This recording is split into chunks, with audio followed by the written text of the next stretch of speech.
Third century crisis से उबरने के बाद रोमन साम्राज्य 395 एडी तक संयुक्त रूप में रहा।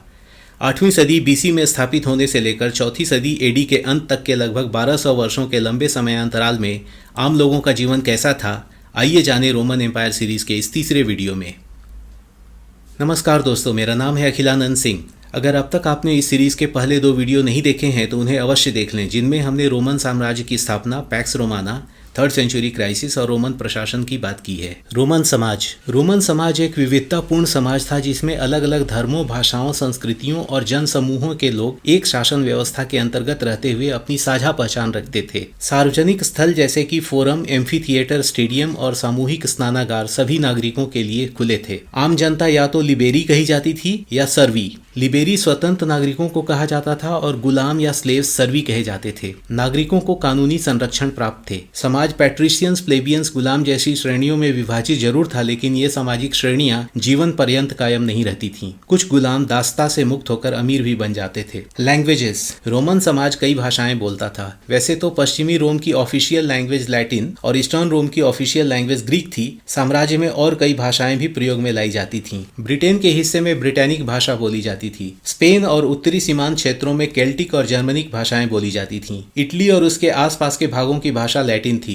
वर्तमान ग्रीस के भूभागों में ग्रीक मुख्य भाषा थी। पूर्वी भागों की मुख्य भाषा आरामाइक थी। इजिप्ट के क्षेत्रों में कॉप्टिक और भूमध्य सागर के दक्षिणी प्रदेशों में प्यूनिक और बर्बर भाषाएं बोली जाती थीं। इनमें से कई भाषाएं केवल मौखिक रूप में थीं। लिटरेसी। आम लोगों में साक्षरता का स्तर समाज में एक समान नहीं था। सेना से जुड़े लोगों में और परिसंपत्तियों के मैनेजरों में साक्षरता अधिक थी। इटली और आसपास के क्षेत्रों में साक्षरता का स्तर अच्छा था। पॉम्पेई की दीवारों और खंभों पर लोग ग्राफिटी लिखा करते थे। एक दीवार पर स्थानीय लोगों ने लिखा था कि ऐ दीवार, इन बोरियत भरी लिखावटों के भार से तुम गिर क्यों नहीं जाती। इजिप्ट के भूभाग में आम जनता में साक्षरता कम थी। वहां पपायरस के अभिलेखों में अक्सर पाया जाता है कि अमुक व्यक्ति पढ़ने और लिखने में असमर्थ था। ध्यान रखें कि यहाँ हम आम जनता की साक्षरता की बात कर रहे हैं। रिलीजन। प्राचीन रोम का धर्म व्यावहारिक और बहुदेववादी यानी पॉलीथिस्ट था। लोग कई संप्रदायों को मानते थे और आम रोम निवासी धर्म को लेकर कट्टर नहीं था। इटली वासी जुपिटर, जूनो, मिनर्वा और मार्स जैसी दैवीय शक्तियों में विश्वास रखते थे, तो ग्रीस और पूर्वी भागों के अपने देवी देवता थे जिनके लिए मंदिर, श्राइन्स और दूसरे पूजा स्थल बने हुए थे।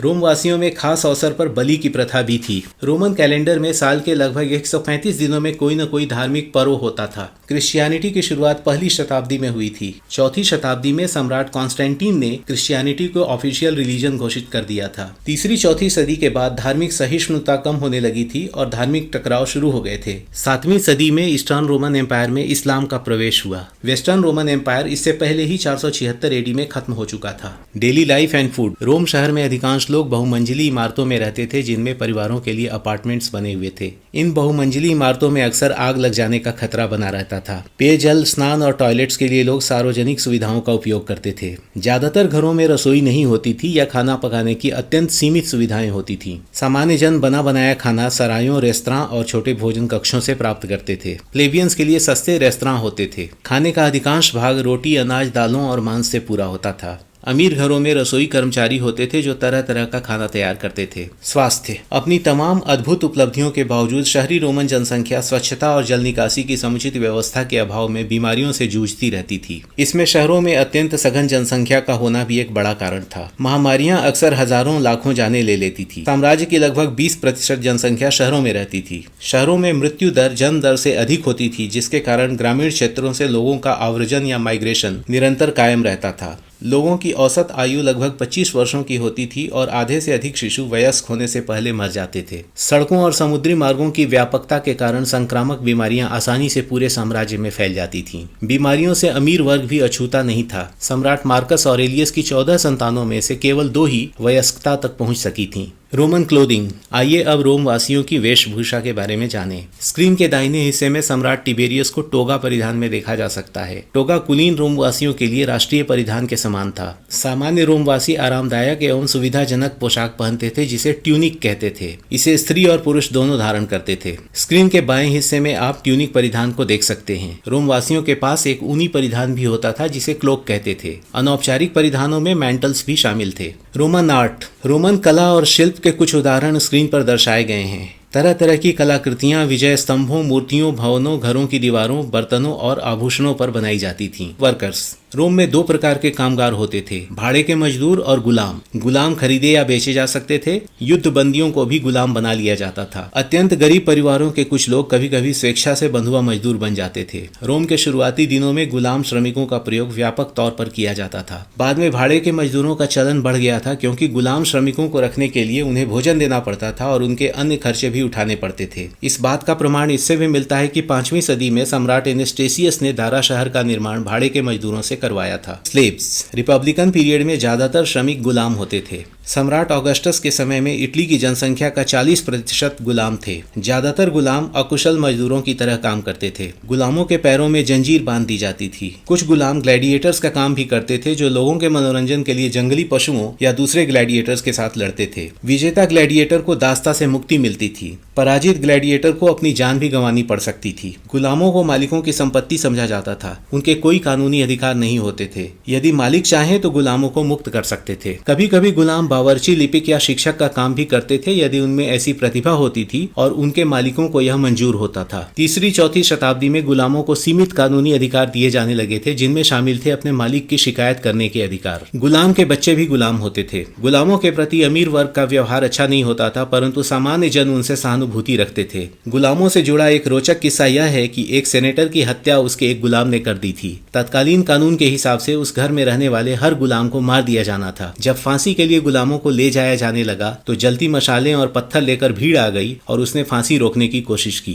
Managing workers. कुछ फैक्ट्रियों के कामगारों को कड़े नियंत्रण में जीना पड़ता था। इत्र बनाने वाली कंपनी के कामगारों के एप्रनों पर एक सील लगा दी जाती थी, सिर पर एक जालीदार मास्क पहनना पड़ता था और फैक्ट्री से बाहर जाने के लिए अपने सभी कपड़े उतारने पड़ते थे। कभी कभी कामगारों को दागा भी जाता था ताकि वे भाग या छिप न सकें। कामगारों की निगरानी पर विशेष ध्यान दिया जाता था, चाहे वे भाड़े के मजदूर हों या गुलाम। निगरानी के लिए कामगारों को छोटी छोटी टीमों या गैंग्स में विभाजित किया जाता था। रोम के कई इतिहासकारों ने आम लोगों और कामगारों के बारे में लिखा है। उनमें से कुछ नाम है Columella, Pliny the Elder, Tacitus, Cassius Dio और ओलिम्पियोडोरस। Women rights. स्त्रियां रोमन नागरिक तो समझी जाती थीं, परंतु उन्हें मतदान के अधिकार नहीं थे और वे किसी ऑफिस या सेना में कार्य नहीं कर सकती थीं। बच्चों को मां की नागरिकता प्राप्त होती थी। 3 से अधिक बच्चे पैदा करने पर उन्हें प्रतीकात्मक सम्मान और कुछ कानूनी स्वतंत्रता मिलती थी।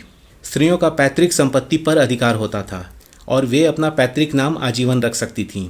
लड़कियों की शादी 16 या 22 साल की उम्र में होती थी और पुरुष 28 या 30 साल की उम्र में विवाह करते थे। कानूनी तौर पर पति पत्नी एक संयुक्त वित्तीय इकाई या फाइनेंशियल एंटिटी नहीं होते थे, बल्कि उन्हें अलग अलग गिना जाता था। तलाक देना आसान था। इसके लिए पति या पत्नी द्वारा केवल विवाह भंग करने के इरादे की सूचना देना ही काफी था। यद्यपि कानून पति और पत्नी को समानता के अधिकार देता था, इतिहासकारों ने महिलाओं के शोषण के दृष्टांत भी दिए हैं। बच्चों पर पिता के अधिकार असीमित थे।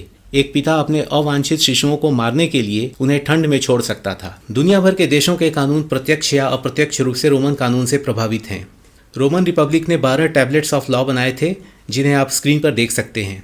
रोमन कानून कई प्रकार के होते थे। उनमें से कुछ नाम है यू स्क्रिप्टम और यू नॉन स्क्रिप्टम, जो लिखित और अलिखित कानून के द्योतक थे। यू पब्लिकम कानून पूरे रोमन स्टेट के लिए व्यवहार में लाए जाने वाले कानून थे। यू प्राइवेटम व्यक्तिगत कानून होते थे।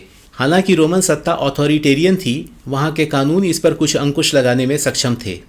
इस वीडियो को खत्म करने से पहले आइए एक नज़र डालें इस सीरीज़ के सभी टॉपिक्स पर। अब तक हमने स्क्रीन पर दिख रहे 4 टॉपिक्स पर चर्चा पूरी कर ली है। आखिर के 2 बिंदुओं पर हम इस सीरीज़ के अंतिम भाग में बातें करेंगे। तब तक के लिए आपसे विदा लेता हूँ। धन्यवाद।